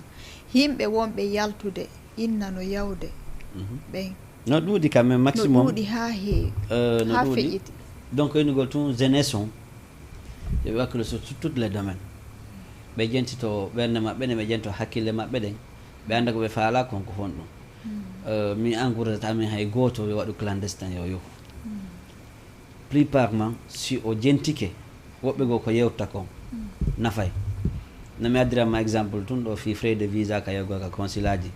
non c'est très important e bi cogguɓe avion ɗum noon kay ko jelu na ko satti ko yoɓata ɗo 5 millions 10 millions ba bonna mbuɗi ma fou ɗa wawi waɗande hoore ma yana hoore ma à travers honto hakkille maɗen e landagol magol fof no woodi ɗoare ko weltanagol jama on weltanoma en français amen o invitude men ka jama TV ɗo toujours fof no andi men ko manen ko sportif on woni sur le domaine miɗo inna kay jeunesse on fof kay yo aru ɓe waɗa sport invitation on kon voilà en 30 secondes ko adi kon taw min ko minnata compatriote ɓe Guinée ɓe wonɓe ɗo ɓen e wonɓe kala Afrique e aduna Allah on yoɓe ƴettu tan maɓɓe ɓe dara Jama TV hay so tawni ɓe heɓata tan joɗagol dara télé mais application on no tonka Play Store ɓe yaaɓe waɗa Jama TV ɓe télécharge application on so tawi ɗum ɗon fof no sattani ɓe yoɓe yawka Facebook ɓe waɗa Jama TV page on no ɗon kala ko feƴƴata quand même ɓe humpitoto wawa siko toon har naya goɗɗo fillitanoɓe haray noon yoɓe andu émission ji laaɓuɗi fotuɗi no doga Jama TV di lundi au samedi donc haray yontere hande kadi ko ɓeydodiral toujours chaque lundi no andirɗon noon en yiiday ɗo ɓeydodiren jonodiren hakkille haray min ko minnata jeunesse on peut réussir chez nous clandestin mais résumé fo ton haray meɗen weltani kadi kala ƴettuɗo tan han hota DG on ka rési